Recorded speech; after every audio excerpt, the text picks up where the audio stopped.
Urako akandi buriyemera reje nico kintu je mpfa nawe nasi bisanzwe shuba ukuraho nkakura aho nyine urabona hano nyuba guteye ibihe tumbare ndabikumena ratsko nitwene bihe neza kuko imana maze iminsi ndi stress nabona umwanya kujya kure gushisha rero je nzoguherekeza tunubufite umwanya nta kibazo je mwenda ubarana hano tumbare ndaguherekeza tutari ari sare ndize bakumwe neza okay ugenda bagucira neza cyanzo zigucira uzuguca inzara ndabizi ndakupompa ndakugucira cyangwa ugwema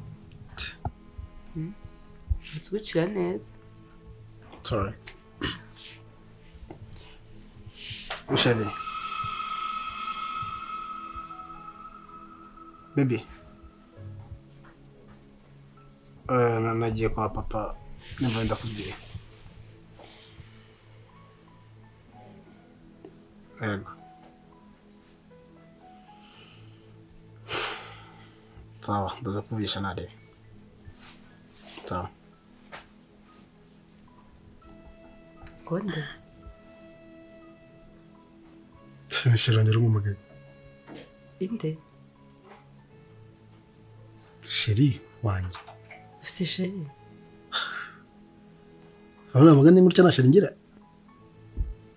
avuga se na sheri ufite wowe njye ndufite we nawe ugira okay ndawufise ukuntu ngana gutya nabona sheri mfite kweli byaba bitangaje niho kuntu mvuga nkawe gutya udafite sheri ibyo ari bitangaje ya ndawufise si byari byinogeye ko ntamufite ndawufise from wow uzamunyereke duhure tuganire twinshuti nanjye nzakwereka wanjye sibyo cyari Burundi ari Burundi okay uzamunyereke ifoto yego njye wanjye nuza mu rugo nzamuhamagara asate suza mushiki wanjye ndabizi kazishimira akora mushiki wanjye mukuru azi mutoya noneho nzamwereka mushiki wanjye mukuru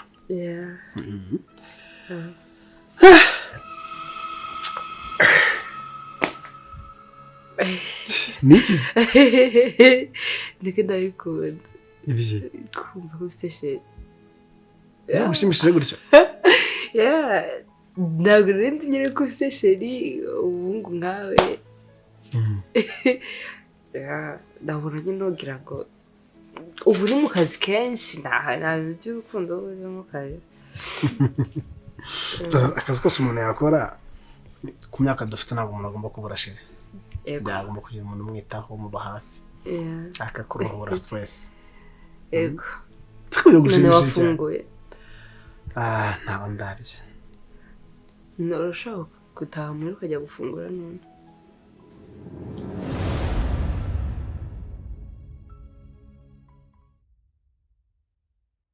niyo mpamvu akenshi niyo twabaga turi kumwe kuvuga ngo nyine nkunda amapera nkibaza isoko y'utundi ukunda amapera nkunda amapera cyane usanga niyo ndi ku ishuri muri baga nkunda kuba ari amapera ngwiki muri baga harimo amapera wenda rifite kuba ari rimwe ariko nyine rikaba rimwe uravugisha ukuri ishuko we nta kibazo waba ufite cy'uko waba warasamye ku buryo ujyana n'amapera muri baga ku ishuri no nta kibazo mfite ni uko banyakunda gusa ni ukuri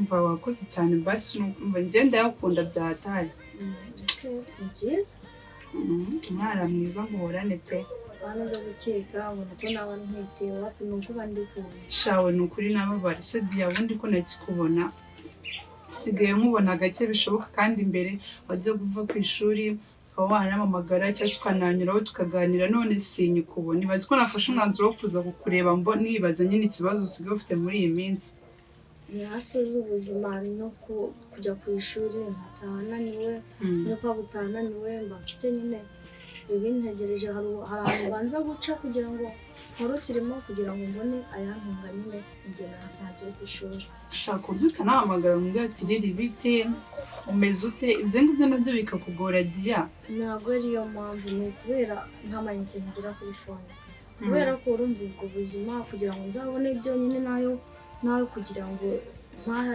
ibyo guteka birangora cyane. Nangize ngo wenda hari ikindi kibazo waba ufite pe kuba waratiyemije. Nta kindi kibazo mfite pe. Nawe basi nyine ariko uhinduka ujya umvugisha sibyo? Nibaza mbikora ariko ibaze ko nibazaga ikibazo waba warahuye nacyo bikanshanga. Nuko nyine nari ndetse ibishyimbo ahubwo niba bitanashiririye reka nze ndebe nari ndetse ibishyimbo reka nze ndebe. Nta kibazo. Si umukobwa wo muri geto wenyine. Ibintu ntabwo sinzi pe se ubu nta bitipe bijya biza kumusura aha ngaha we mana yanjye.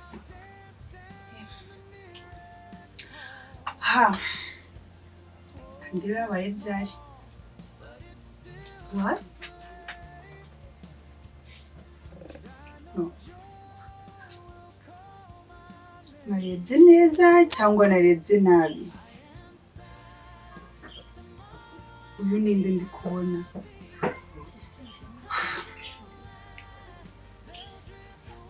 Ibi nibyo navugaga pe. Ubundi Diane namukekaga. Riri. Nse bite kuri ngo riri ubuze nk'umuntu akayitegeye. Musura narakajwe neza. Nse ngiye hanze ngiye kureba ibishyimbo uko bimeze. Ntabwo narakaze. Yego. Don't talk to me. I don't want you listen to your voice. Why? I don't want you listen to your voice. What? Dia, waruzi n'ikintu? None se riri habaye iki basi? Habaye iki se? Ndagiye nanjye uzamumagara. Habaye iki se? None se habaye iki se riri? Garuka tubiganireho. Bitenze bite se? None se ngute nsize umuntu mu nzu nkasanga ararakaye yanyutse umunabi ko nzi ko riri ari inshuti yanjye bigenze bite? Ese mwana ubuzima koko nta nshuti nzagira se basi?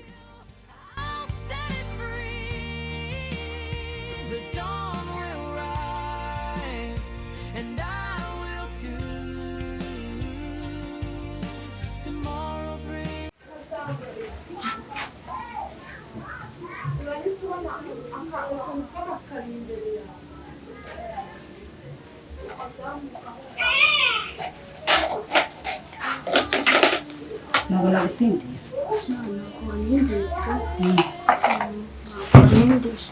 Nagiye kukurebera agakoma ubashe kunywa.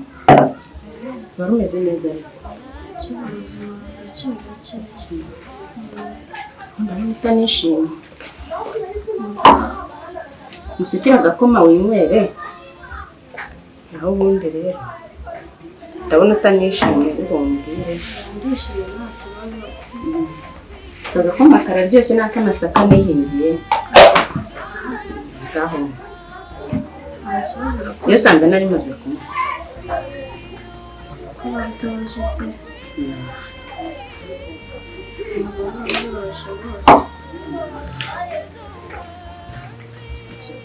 Ariko rero iyo uje kundeba mbona atari so mba nzi ko ufite ikibazo. Ntabwo ibibazo byabura muri ubu buzima ntabwo biba byoroshye. Ntabwo biba byoroshye biragoye cyane ariko ntacyo urambwira mbashe kukugira inama icyo numva bishaka. ejo bundi riri yaje mu rugo twari turi kuganira twishimye mbona nta kibazo pe. Ariko umwana w'umukobwa mu gihe twari turi kuganira nagiye hanze gatonya. Ngiye hanze gatonya aho ngarukiye riri nsanga yarakaye umwana w'umukobwa ndari mbese yarandebye arantukangira ngo hariya kimwe kalisa. Nkajya mbona umwana ntameze neza umwana arantuka rwose riri ko twari inshuti. Umwana yaje kundeba nishimiye ko twariye n'udupira yansanganye twishimiye. Umwana yarandakariye hahandi. Byari bigenze bitose. Urumva agiye nasanze afite telefone yanjye. Mu gufata telefone urabizi ko muri mpuzamuziki nihemeje muri ifoto ya musaza wanjye. Mba wenda ari yaba yaramurakaje nimba ari cyo cyamurakaje gusa ntabwo nzi ikintu cyamuhinduye. cyangwa yagize ngo uwo musaza wawe murakundana rwose ntabwo uzi ko ari musaza wawe ariko ntabwo ashobora kuba atabizi kuko umusaza wanjye azi ntabwo abimbwira ntabwo abizi pe ntabwo abizi uriya mukobwa ari umukundana n'umugome ni umugome yanakwica abana b'abakiri nabi ntazi ukuntu baba bameze nzizi iki se ko aricyo kibazo agira ngo ukundana n'uwo muhungu kandi ari musaza wawe nashyira umutima wawe nashyira ko yakwica ugomba kugenda gake ntabwo rwose ubonye yafashe telefone yawe akarakara abonye n'iyo foto ashobora kugira ngo murakundana yanakwica ni umugome ni mubi umuhamagara kuri fone ntafate ahantu hose mbese ntabwo agifata telefone genda gakeya rero n'umugome yakwica rwose sinzi ikibazo aho giherereye gusa nyine byose nzaza mbiragiza Imana kuko nkigendera ibibazo mfite muri ino minsi nkareba nka wese nigiye gusa biri kubaho ese hari n'undi muntu nibura biri kubaho nibaze se nibura nimba Imana ibona ko ibyo bibazo byose nimba n'inshuti ziri kunshikaho nibura yankoreye ibindi bintu wenda nimba no kuva muri isi nkayivamo ariko aho kugira ngo nzabe ikibazo mu Rwanda rwose ugomba kwihangana ariko ukabyitwaramo neza sibyo ugomba kwihanganira ibigeragezo n'ibibazo uhura nabyo urumva ntatari ku buryo numva agiye ubwanjye menya ngiye gusara ubwo muzajya kumva mu birango byaniriye kure ntabwo wakwiyahura ariko icyo ugomba gukora uriya mukobwa ugomba kumugendera kure n'ubundi umugome yakwiciye dupfuye iki se ko aricyo kibazo agira ngo ukundana n'uwo muhungu atazi ko ari umusaza wawe ugomba kwihangana ukagenda neza ntatari rwose gusa ibyo byose nzaza mbyereka Imana ahubwo arumva rero nagira ngo mvugishe inama y'uko icyo nakora gusa nyine ngo reka ngerageze wenda nzagerageza nimuhamagaye numve nimba niyongera kwanga nzamwihorera ariko uriya mukobwa ukamugendera kure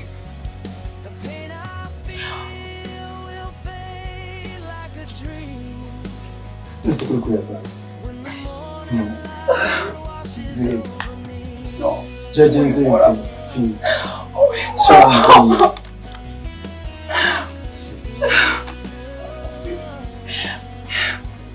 wayi kubera icyo wankoreye ibyo niyumvamo kuko wabina nakoze iki se kandi winankoraho ninde waduteranyije basi wambwiye ikosa nakoze iki se basi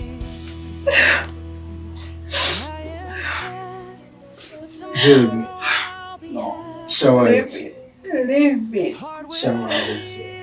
sibyo baby no akunda ushaka basi mbwira habaye iki n'iki nagukoreye koko n'iki nise habaye iki basi mbwira sibyo wambwira sibyo shawaretse kurira ntuzi ko ngukunda ndabizi n'iki nagukoreye wowe ubwawe kugira ngo uboneke ko njyewe ubwanjye ngukunda koko n'iki njye buri kimwe ukora cyose ndagishima kandi ndabikubera urabizi nicyo gituma dushaka kugukunda isi byagenze bite ejo bundi usanga umbwira ko ukeneye amafaranga yo kujya kwishyura filime ibyo byose ukabirengaho ukambabariza umutima wanjye ikibazo kigiye kuba amafaranga rwose ntabwo mbyumva ikibazo kigiye kuba amafaranga kugeza ubu ntabwo uzi ikintu cyabaye ntabwo uzi ikintu urimo kuzira ntabwo numva ukuntu wowe ubwawe wakifata ukajya gukunda abana noneho njyewe ubwanjye nduta exactly abanyeshuri sinzi niba uri kumva icyo kintu njyewe yesu wowe nyine wowe urabizi ni wowe wenyine mfite no don't touch me don't touch me ariko ubundi wamburanye iki n'iki wamburanye kweri n'iki nagukorera ubona ntagukunda ntera agahinda urabizi ntabwo nabikora ubona ntagukunda nk'uko bikwiye kubera icyo mbeshya koko siwe twazamurije ukuri urabizi ntabwo nakoresha umwana w'umunyeshuri uhe mwana bebe umwana w'umunyeshuri umuntu uwo ari wese wakubwiye ibyo bintu ni abanyamashyari ntabwo bifuza kubona turi kumwe baduteranyije bebe sinibaza ukuntu wowe ubwawe wakifata ukaca inyuma noneho ku mwana nduta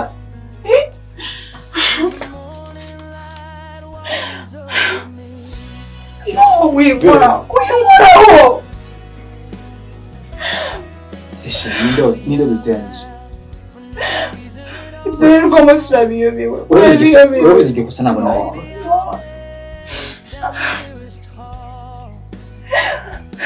uzabwire bagiye kuzicwa n'agahinda kubera wowe nkora iki se basi inkoraho nabuze winkoraho ntiwongere no kumuhamagara n'umunsi yes sheri nari nsomye twatumye rero again from me. The pain I feel will fade like a dream when the morning light washes over me.